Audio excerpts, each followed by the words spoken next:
We had the one bed upstairs go for 650 for one night. for one night. I mean, it's the classic, like, what you shouldn't do house purchase. We're gonna sneak into this room so you can see the stained glass. A little bit of history, a little bit of luxury, A little bit of heritage, a little bit of comfort. but cozy. You almost lost me on that U-turn. Oh, sorry. I'm Ashley Hyland, and I am mother to Rosie Hyland, and we are business partners. And I'm Rosie. Yeah.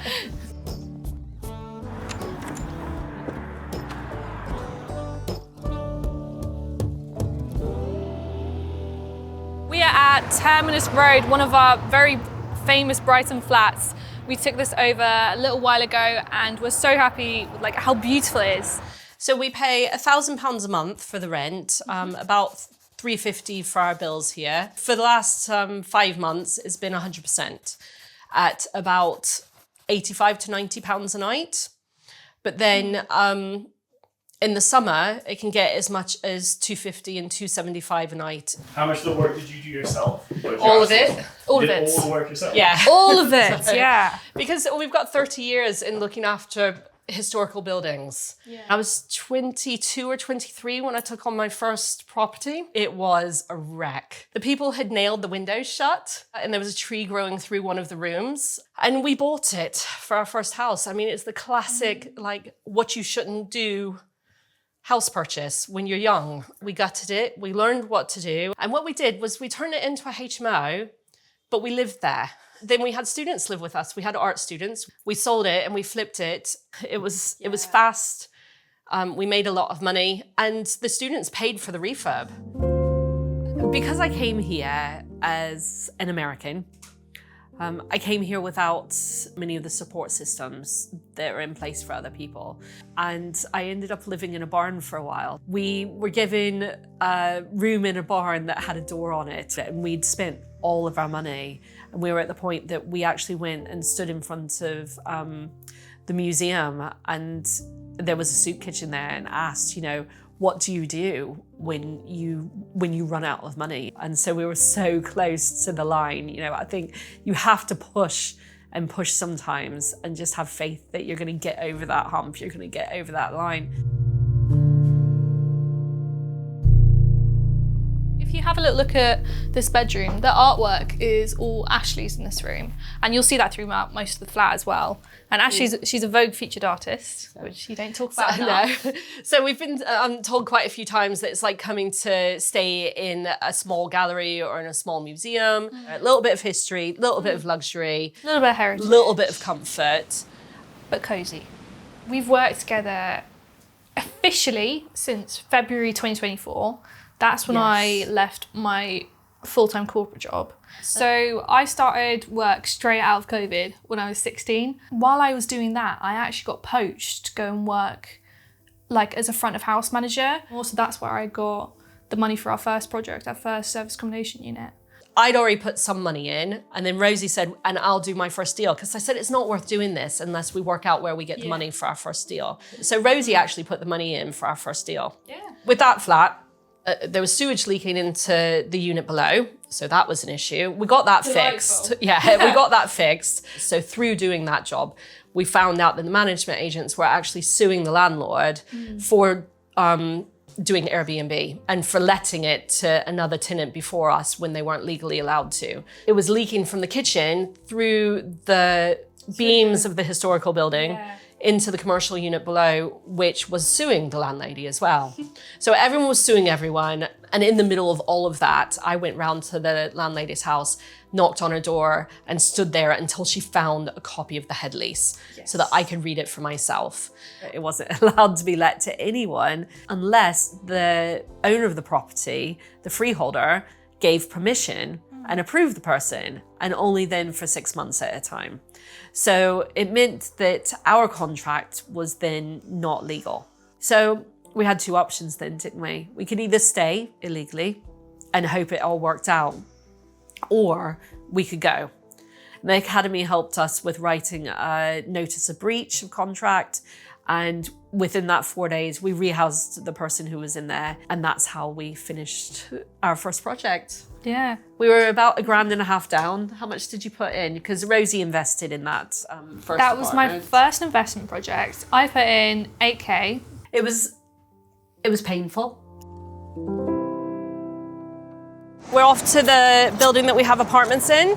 And then we're actually going to see the rooms that we've just set up for contractors.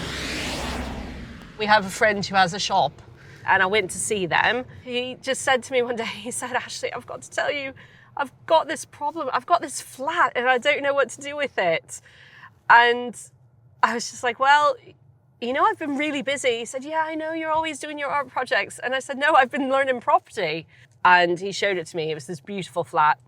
He tried to Airbnb it and he had like 2 guests all summer, which is unheard of in Brighton. They were only letting people stay for like 2 weeks at a time, so they weren't actually getting many guests. We offered to help him and to help him learn how to do it. He said, actually, will you take it because it's another business. I can't run another business at the moment. And that's what we did in the end. Come on in.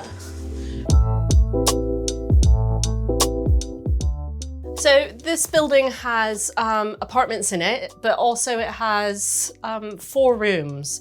We expect to be at about $6 grand a week across all of the, so that's 2 apartments, so a 1 bed, a 3 bed, these 4 contractors' rooms, and then the 8 beds that we have open at the moment in Guest in the City in the hotel. Yeah. You asked about nightly rates as well. Again, Brighton really fluctuates. So for long stays, we tend to look at around £75, £80 a night to £100, depending on what the facilities are. So it becomes quite industrial as you come down here. And we've got some plans for decorating all of this as well. Down here we have communal facilities.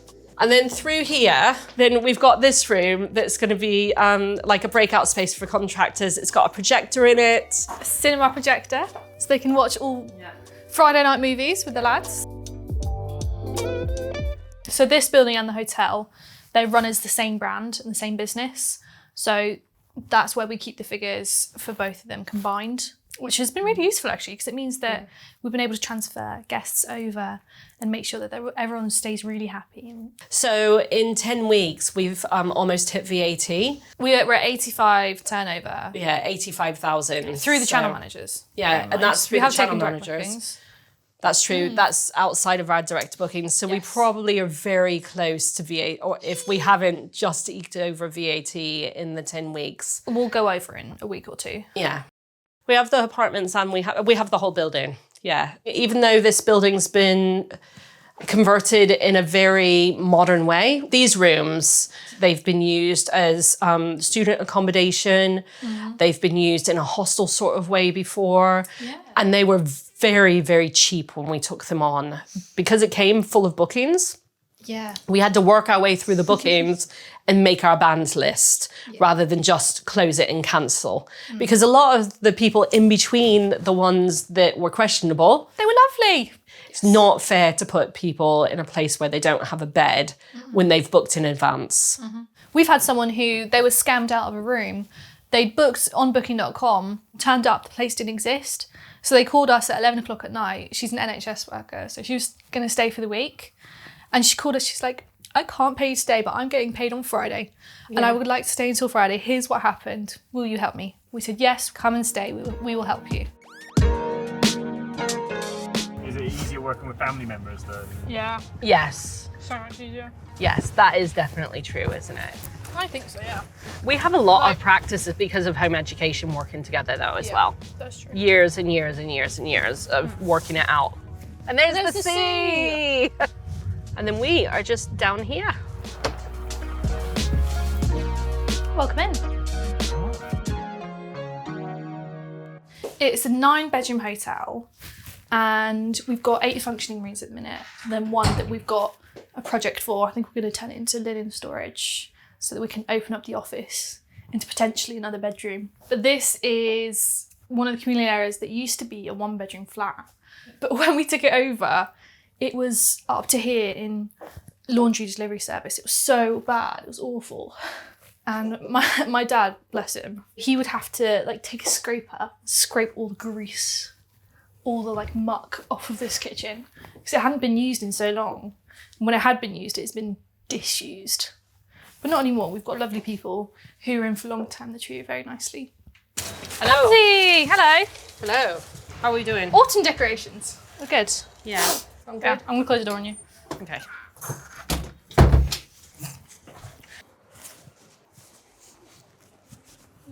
I think as well, we wanted to make sure we made our stamp and got our message across that anyone who wanted to be here is welcome. So it doesn't matter where they're from or what they believe or who they love, that they're welcome in our properties. And we've made sure that there was a statement about that in our Airbnb profiles from the very first time that we listed a property, because it's really important to us. We're a global family, we're an international family, and it's just, well, it's good to be accepted. That's what Brighton's all about. Pride is a wonderful time in Brighton. It was wonderful for me to be in Brighton this summer. So Pride nightly rates go through the roof. We had the one bed upstairs go for $650 For one night. for one night. But bear in mind, our hotel is it's on the Pride Parade. Yeah, it's where the on Pride beach. Street Party is and where Mariah Carey was performing. We're not here. Oh, I'm glad. We're going to sneak into this room so you can see the stained glass. This room is being used by a guest who's been staying for a work trip. He's staying for a little while. But this is a great opportunity for you to see the stained glass in our superior rooms, in our feature rooms. But you can come out onto the balcony as well, if you like. Along that street on the seafront there is where they had the Pride Street Party. So all of the music artists, all of the people that came into Brighton for the event congregated up down here, and they closed off this entire street for residents only access. So we had to give all of our hotel guests wristbands so they'd be allowed back on the streets, because it is that heavily controlled, because there's so many people in Brighton. It's absolutely insane. You walk through a crowd and it's just a sea of people, a sea by the sea. We did have one really bad guest once. We only have had probably 2 guests that were bad like this in 2.5 years. Someone had had a poo in the bedroom and then smeared it on the walls. That so was a gross. hard job to clean up. And what had happened is I'd gone into the property to go and do a routine inspection, and I'd met them on their way out. Yeah. And I'd spoken. She was doing her makeup in the mirror when we walked in. They're so banned. Oh, they're so bad. They're so banned, and we kept their deposit. Pooed in the living room. And we made sure that it was clean before our cleaners came in, because it's not fair for them to do that They'd kind also of cleaning. puked in one of the beds and then bundled up all the sheets and put it in the shower. Maybe they have the money to spend on behaviour that's shitty. Oh, it looks adorable. How candle. Right, let's show you some more of Brighton. That's the hotel that burnt down, that got into the news. And it is going to be stunning when it's finished. We got to talk through it with the project manager, and it is going to be absolutely beautiful. If you look out this window, you can see the hole that's left from the bit of hotel. That was all part of the hotel. It is going to be the biggest hotel in Brighton. Do you want some salami? Like, You alright, guys? so the inner circles are smaller group meetings in different parts of the country. I think there are 40 now. So Brighton, our group, started at the very beginning. So it's been running for over a year now. It's like a little family within the academy. It's amazing how many people we've worked with in our inner circle now. We invest together. We support each other in the different projects we're doing. We evicted someone for being inappropriate. We had to bloody live with them for a month because we gave them notice. And we lived in. Wow. So it wasn't that our tenants had to live with them. I had to live with them. Yeah, He was flashing me in the kitchen when my husband was in the other room. Like to your landlord. Who does that? So, and he'd wear this like dressing gown that just bent. Oh yeah, that was a good story. So I went to an introduction day with the Academy, not a crash course, but a separate type of introduction day to see what all this stuff was about. My youngest daughter found Samuel on YouTube and said, Mum, I think you should go along to this. All the things we've done in the past, we've been the people who knew the most in the room. And that's quite a frustrating space to be. You kind of look around at what your landlords or other owners are doing. When I go into that space, there's not a lot of girls my age. You'll see some guys, but girl-wise, like none of my friends are doing this. They're not doing something to this level, or where they're not gaining this kind of experience. So in that aspect, it's very unique what we're doing together, because we're able to learn at the same rate and still progress very, very quickly. I mean, I still sometimes get imposter syndrome because something in the Academy, not a lot of people know how old I actually am. A lot of my friends I have actually made in the Academy where we're all in the same business or in the same genre. What would you say to Samuel if he was watching this video? I'd love to do a project with Samuel actually, because he's very straightforward and we like that. I think I'd tell him about how much that one little video that my youngest daughter saw has totally sent our lives on a different path.